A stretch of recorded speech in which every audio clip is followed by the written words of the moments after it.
What's going on, guys? No intro today. We're jumping right into it. We're replacing the cabin air filter on my 3rd gen Acura TL.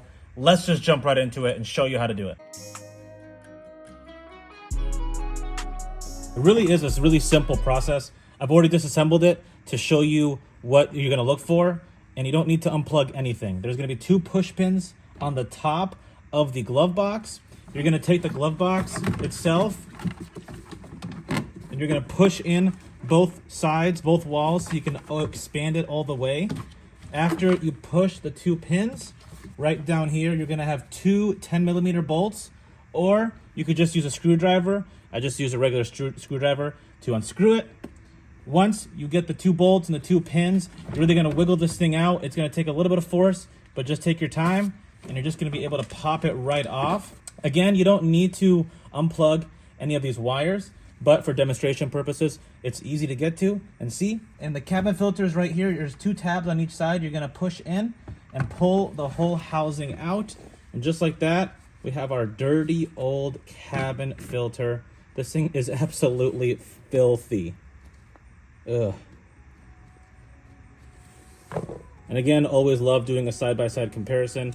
I upgraded the cabin filter this time. The fibers are thicker and more coarse.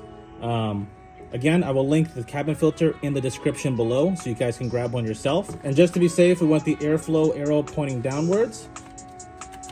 And reverse order, reinstall it.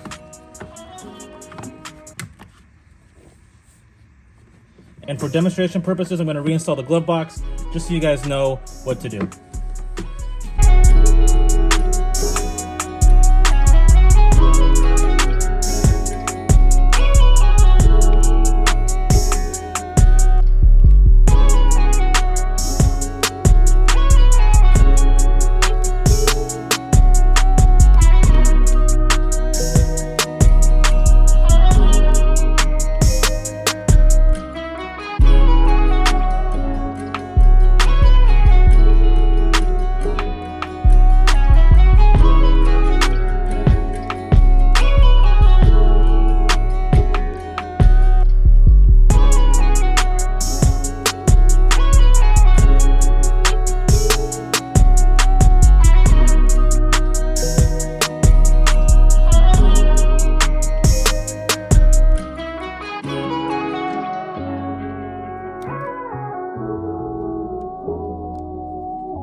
And just like that, new cabin filter's in, pitch the old one, good to go.